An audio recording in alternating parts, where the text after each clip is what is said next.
For me, it's all about following the money. I would go to where people are willing to pay the fastest and the biggest checks. And if it's not in my home market, then so be it. Why is it that some founders scale faster in worse markets while others freeze when things get hard? In this episode, Lina Chong shares what she's learned from being on both sides of the table. How she spots founder conviction early, why experimental cultures outperform rigid ones, and when loyalty, certainty, and caution start becoming liabilities. This isn't hindsight storytelling. Lina built and exited companies herself before becoming a partner at HU Capital.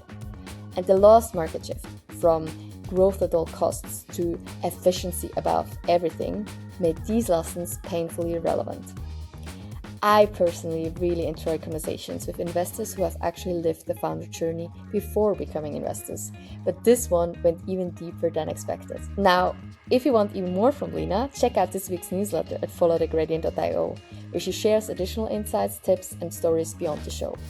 But now, enjoy the conversation between Lina, Christian, and myself. So great to have you here, Lina. So we jump right into our questions and our conversation that I'm truly excited about. So you built and exited companies long before you actually touched the venture space, from the side of being a VC. So my question would be, those early years really taught you to say yes before you felt ready and to act before you had perfect clarity. I think that helps you a lot to actually understand the founder side today. When you look at founders that you're checking out today and working with, which parts of your own operator DNA still drives the way you push, challenge, but also support them? I think this is such a good question, and I wish there was actually more overlap between my time and experience as a founder and what I've learned makes a very successful investor. With that said, I do invest pre-seed and seed, so quite early, and I think some of the, let's say, perspectives or learnings that I carry over from my founding times are things like, I understand that things are not always as clear and as black and white. And, I think many times investors just want to know, is it working or is it not? Does it fit into this box or that other box, right? And I think my experience lends me a little bit more to this experimental piece of entrepreneurship. And it's actually what I love to see in teams and in founders is like a very highly experimental DNA and willingness, and kind of more of a systems thinking rather than, this is what it is and this is what we're going to build and end of story. So I think it helps me navigate, first of all, what kinds of teams I like to work with and what kind of founders I like to work with. And then when I get into the details of their business, more from the lens of how do you run this business or how do you intend to run this business, definitely helps me form my opinions on what I like and what I do not like. And it's really also this flexibility to know that things change and it's not always 0 or 1, but For sure. somewhere in between. What I really liked when we had our earlier discussions is, and what also made me think and where I could relate a lot, was that you were talking about the time after your second exit, where you described also going through a period where everything stopped at once, so to say, like the momentum, the identity as a founder, the feeling of being needed everywhere. And that kind of left you questioning your abilities and the path forward. And I think many, many people can relate to, be it that they kind of left an adventure or just like to kind of identify themselves with some new kind of venture. That moment also ultimately triggered a very positive side, and that is the step to become a VC and support other founders with your experience. Now, as I said, many founders know that exact emotional crash or roller coaster. How does that specific experience influence the way you support founders when they hit their own version of I don't know what I'm doing without this company, and how does that also help, like, let them become better founders, so to say? Yeah, I think there's a very dark side of being a founder, and you probably know it, Melanie, very well. It's a lonely road, and it's a bit of a principal agent conflict, right? Where I'm usually on the board. I am representing my own interests, which is the interests of my own investors, right? But I think at the end of the day, it's such a long road that the most kind of productive relationships that I've had with founders were very vulnerable ones, right? Where the founder and I can also say, look, this is not exactly going as planned, or it's really difficult for me or for the founder, right, to now look at what's going on here and be able to really put, deploy more money behind this, or whatever that situation might be. And I think the more vulnerable and the more honest in a way that both sides can get with each other, the more clarity in the room there is, and the more productive the solutions can then become, or the conversations around the solutions. And I would say in general, the most high performing founders that I know are in that way very self-aware. They know where, they're hitting walls, they know when they need support, they know when to hire the right kinds of people, and when to kind of take in advice in a more pragmatic way than just, oh, thanks for the advice. Right. And that they're super kind of honest and self-reflective. Yeah, because I think like if you also acknowledge the fact that, and it's so natural, that is also what makes you a great founder, to identify completely with your startup, because that is, but then it's also connected to, if the startup is going well, like you probably feel well, but if the startup fails, or like has really bad like quarters, it kind of is very easy to then also say that you failed and you're a failure, so to say. And I think the only way forward is to actually be aware of that, and then also get support where it is needed, and where you can actually Sure. leverage support. And you said something nicely. You said that basically the most successful founders are those who are also reflect on themselves, and also are self-aware. Because my question would of course also be, what are things that signal you founder behavior, that reliable signal, hey, this person will scale? Because as we all know, once you're a startup, you become bigger, you become a scale up, you become bigger, and it might also come with changes in your position and so on. And this takes so much energy from you, so much also self-reflection. So you need to scale with the company. And what signals are you looking forward? And then also, of course, the signals that tell you, oh my God, this will never scale with this founders. Yeah, I think it's such a interesting question, because there's so many different flavors of success and founders, and it is difficult for me to put it in a kind of a nutshell. But maybe some of my favorite qualities of successful founders that I've worked with and that I look up to. I think one has to do with incredibly fast decision making. And I think this is perhaps a product of being super self-aware and just, always a little bit switched on about details and what's, the step that this person or the team should make next, right? They're always um, they kind of have like the system or a way of making decisions that allows them to move incredibly quickly. I think the ability to then ingest information, right? A lot of data, a lot of inputs from your team, from the market, from the customer, from your product data, or what have you, and then kind of aligning this with, right, like here's then the conclusion, right? Here's then the direction. I think the best founders really have this uncanny ability to simplify what feels very complex and feels very undefined into a path forward. And I think that's maybe the third quality is really this leadership. It's not a kind of a thick-headedness for the sake of it, but it is somewhat, it shows up a little bit more like clarity and kind of a supporting guide to the team, right? Rather than like, we just do this now and we do as I say for whatever reason, right? So I think those are some of the favorite kind of qualities. I think the fourth, that's maybe the most understated one, are, and maybe a little bit unrelated to what we were talking about before, but very charismatic, right? I think every kind of founder in their own way has her touch, her charisma. And I think this is also something that I think goes very underestimated. Their ability to tell your story, to convince. So much, because you can have the best idea if you cannot convince people to be crazy enough to actually join your journey when no one else sees it yet. Like, it's a lost case. You said leadership and also taking decisions very quickly.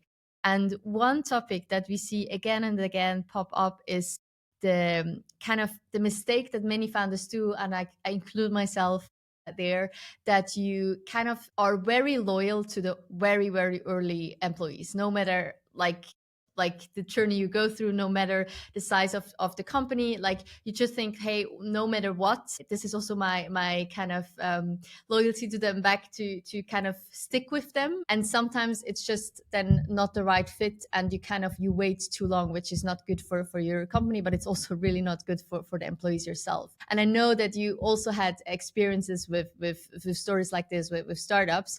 And my question, of course, is like, what helps in such a situation? Because it's a situation that we all know, we hear that again and again. But what helps you to actually realize that maybe now is the time to actually bring in senior talent sooner, or make a painful team change and so on? What are the ways forwards that you have seen work, in order to still maintain the gratitude towards these very early employees that are so crucial for the whole journey? I think in the very early stages, it's of course really important to keep to the core team. I think this, especially if it's a high performing team, I think there's very little reason to change it. However, I think the question is rather around at what point in time should you, or can you think, how can you think about that step change in the business?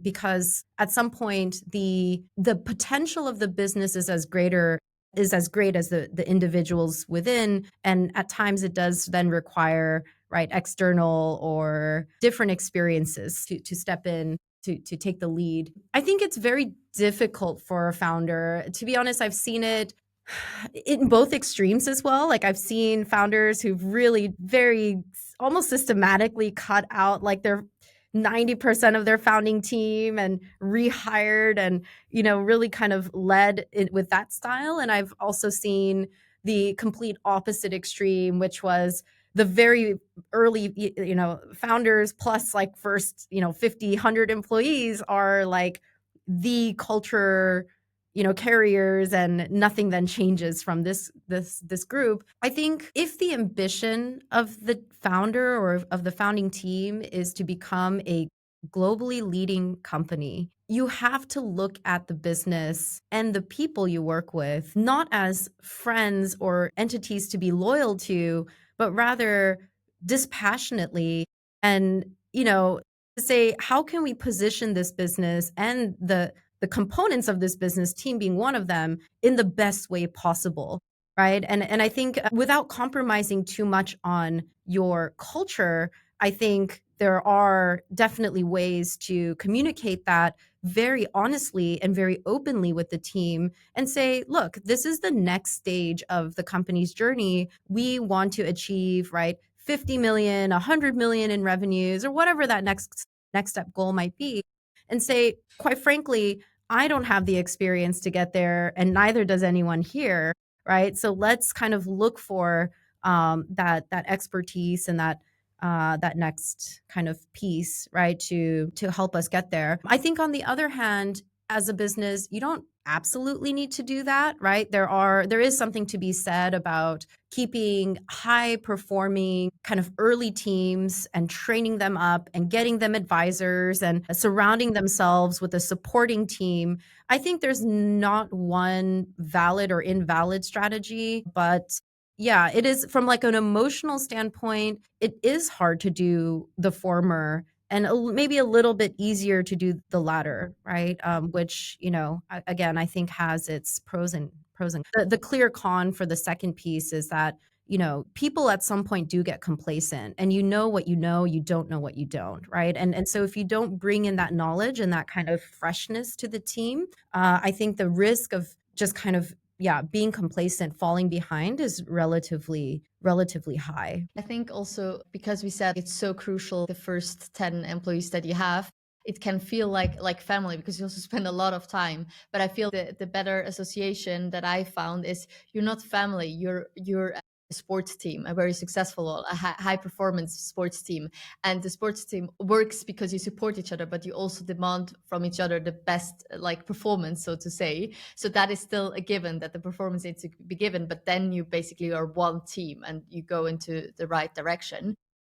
Another thing that also has to do with speed and also like with leadership and kind of fast decision is also that you said, and I completely agree, is that especially in the startup world, it's not about incremental steps. It's really about the leaps that you take, like the risk that you're taking. And I know that you once worked with a company, and I know that there are many out there. So that is just one example that had a huge window of opportunity, but kind of the leadership avoided bold product bets because they feared being wrong or being judged. And that caution became kind of the culture and custom their timing.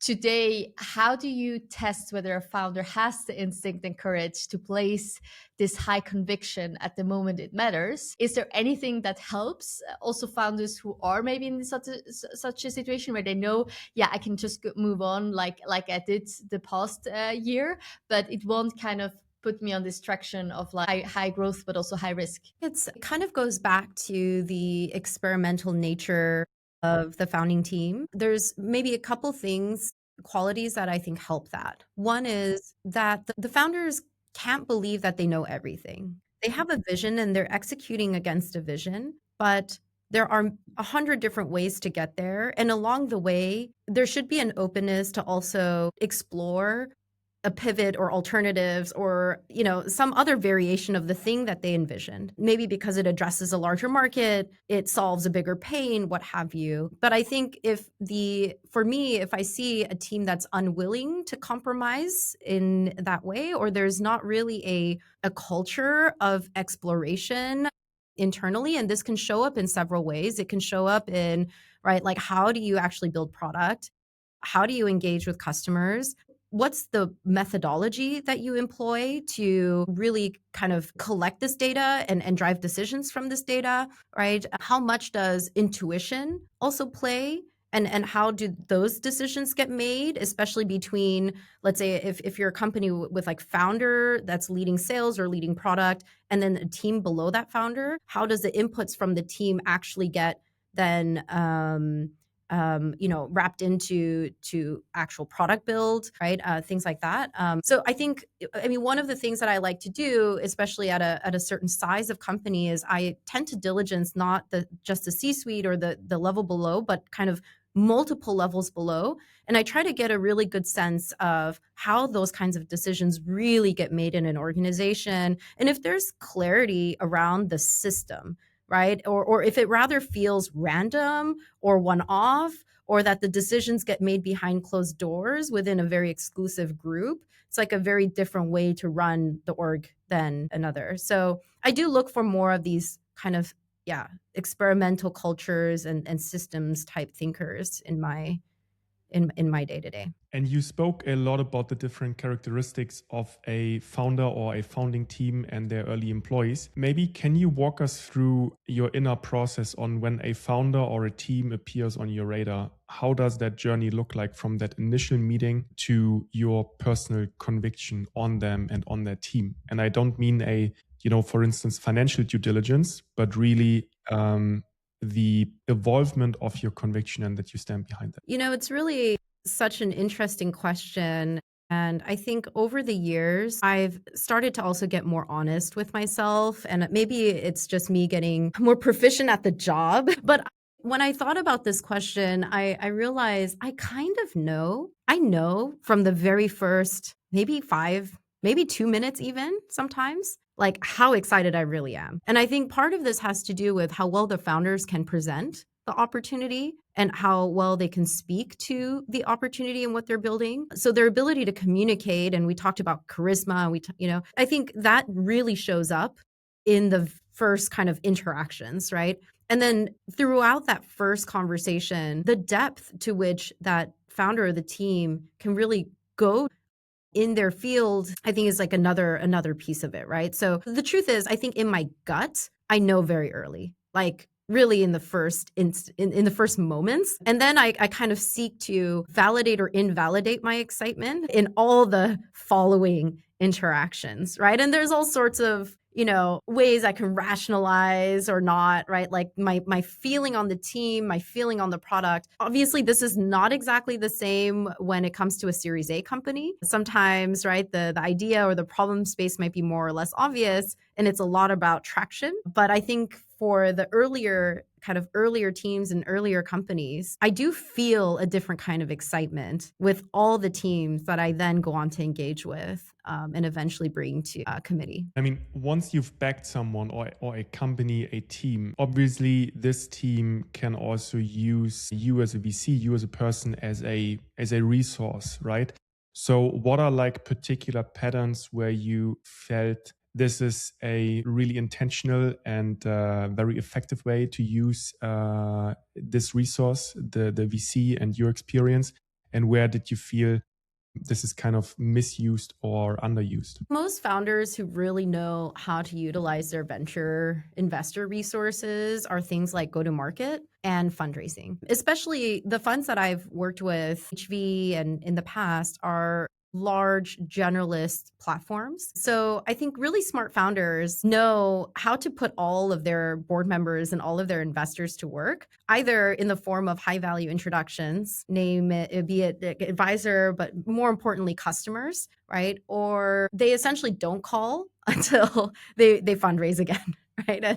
And then it's like, then I think it's actually quite smart of the founder to then really kind of use the investor base to gain more momentum, right, for the whole like fundraising process and conversation. I think often where I feel maybe underutilized is a little bit more strategic on strategic points. So, between me and some of my colleagues, we probably cover a large percentage of early and growth tech companies across Europe and even, in the world, right? Like in the US or so. We're not actively investing there, but we definitely keep tabs on the high performing companies. And I feel that there's maybe a lack of questioning or a lack of, maybe they don't know that they can ask these questions. It's also a little bit of a, where's the Chinese wall kind of thing. But just to get some patterns, right? Like, what does a great company look like at this stage? Or, right? Like, what is a great sales pipeline or a great hire or whatever, right? What does that look like?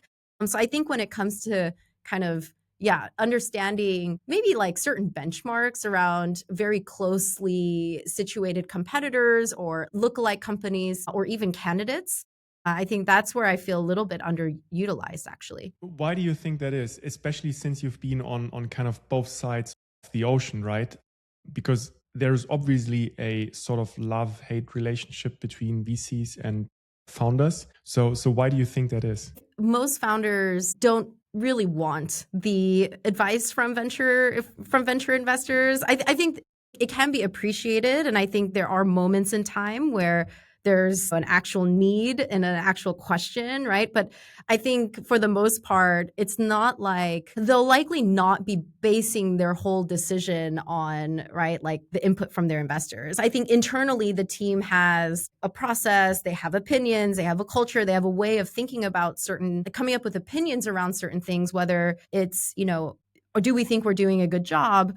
Or do we think this candidate is a good one, where, it's not necessarily within that process to consider an investor's opinion on that. Although I don't think that's always the case. I do, there are founders that do ask these questions, and they tend to actually be companies where data matters, where data is a lot more available and data matters a lot more. But, so for example, consumer versus B2B, right? Consumer, you just have access to lots and lots of data.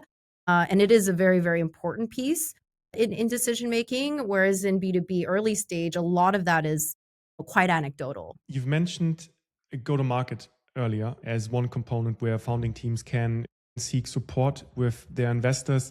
Now, you've supported companies like TravelPerk, Fresha, many others from these days of early traction to global scale. And especially here in Europe, go-to-market can be very daunting, right? Scaling across the continent can be difficult with different languages, cultures, regulations.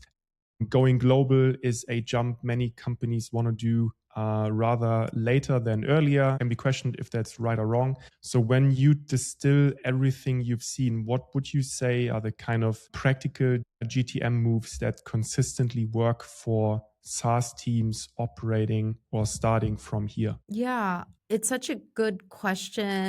I think there's maybe two camps when it comes to go to market. One is let's start local first and then expand, which is wise and feels more digestible, especially when it's like founder-led sales, right? You have your immediate network and that tends to be in your market. And then there's kind of the let's go global first, let's go to the US first or whatever that might sound like. I mean, especially in those two cases of companies, right? TravelPerk and Fresha, from day zero, I think both of those companies had a very differentiated go-to-market strategy, which was they were almost in a way okay, so TravelPerk, let me put that aside for a second. Fresha was very much a market agnostic go-to-market, meaning they didn't care where they got traction because 100% of their go-to-market in the first X years, was all product driven. So Fresha decided to employ a free, best in class free to use software as a growth strategy and got into many, many different markets and then looked at where are they getting traction and why, and started to form go-to-market teams around certain geos or certain segments or so. In TravelPerk's case, there's a kind of a limitation to that, obviously, because there's inventory connected to TravelPerk, right? TravelPerk is B2B travel, but they did also employ very much a kind of a freemium type product strategy, a very kind of prosumery product go-to-market motion to see where they would land and then build out their sales teams from there. TravelPerk also very, very early on hired an external. So he was a non-founder, but very early, very senior go-to-market hire. And he's still in that organization today. He's absolutely crushing it. So I think they had a very like super, super ambitious goal, right? They wanted to immediately cover all of Europe and then like very quickly go to adjacent markets. But yeah, they also employed kind of a product excellence go-to-market strategy plus outbound sales and targeted like as broad of a market as possible first. What's your take on scaling across Europe first versus conquering your home market, whatever that is, Germany, Spain, UK, and then directly jumping to the US? So I think there's a couple parts to this question. One is, why do you need to start in your home market? And is that home market enough? Is that a deep enough market for you to grow, 4, 5, 6 times year over year in the first several years if you're absolutely crushing it, right? And if it's not, then I would really question why it is the home market discussion in the first place, right? So I think that's one. There are obviously kind of disadvantages to going global or going to the US from day zero, which is you have no network and you have no idea culturally or whatsoever how things work there. But I think that's kind of a solvable problem. For me, it's all about following the money. I would go to where people are willing to pay the fastest and the biggest checks.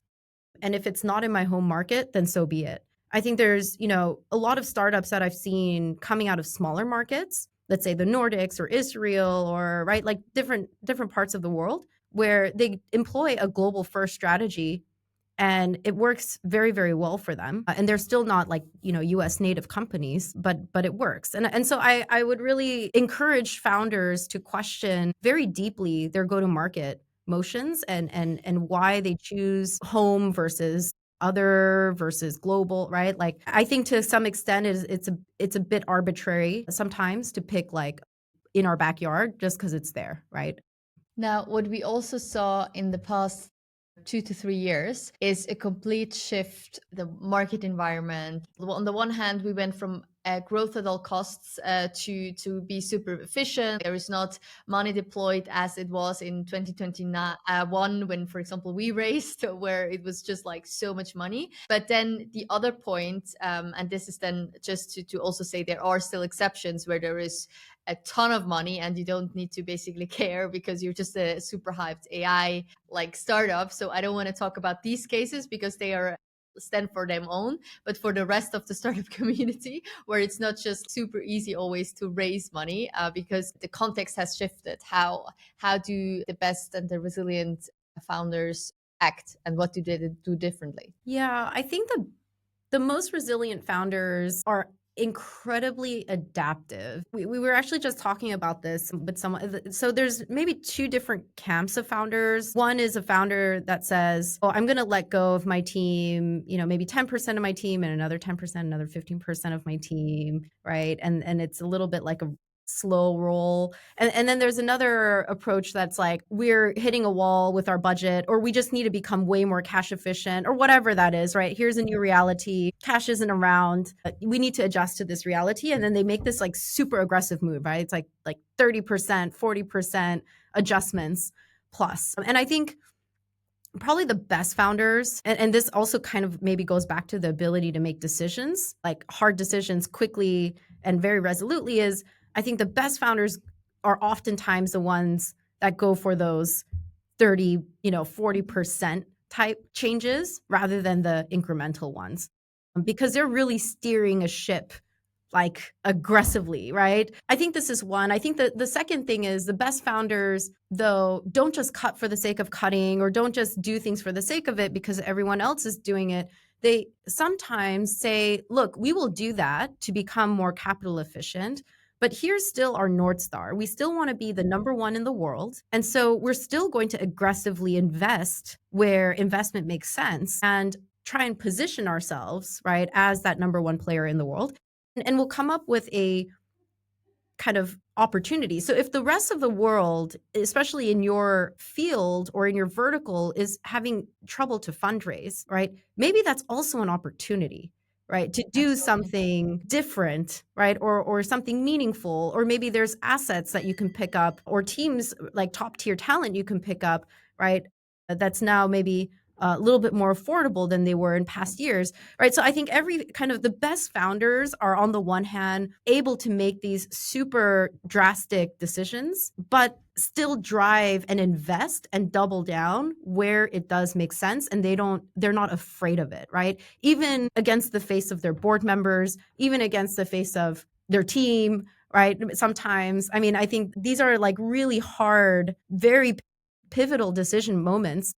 But the best founders, I think, are able to navigate not just with this kind of paranoia on the one hand, but with this kind of optimism on the other. Yeah, and on this point also, there is a saying like death by 100 cuts. And I think that is what is often so much underestimated, when you just like, okay, let's just like cut 10% and then again 10%. I mean, especially at the second or third time, I mean, the best employees will just look for another job because they think like, I will be next, and you cannot really recover. And you also often forget, I mean, it's very sad for the people that you have to let go, but you still have keep people, and you need to motivate them, and they need to see the North Star and see why they're on this journey. Now, before we head into the last questions of rapid fire, I want to actually ask also a personal question about resilience, because we now talked a lot about like resilience and also how you like see the founders who have the energy to go through it all.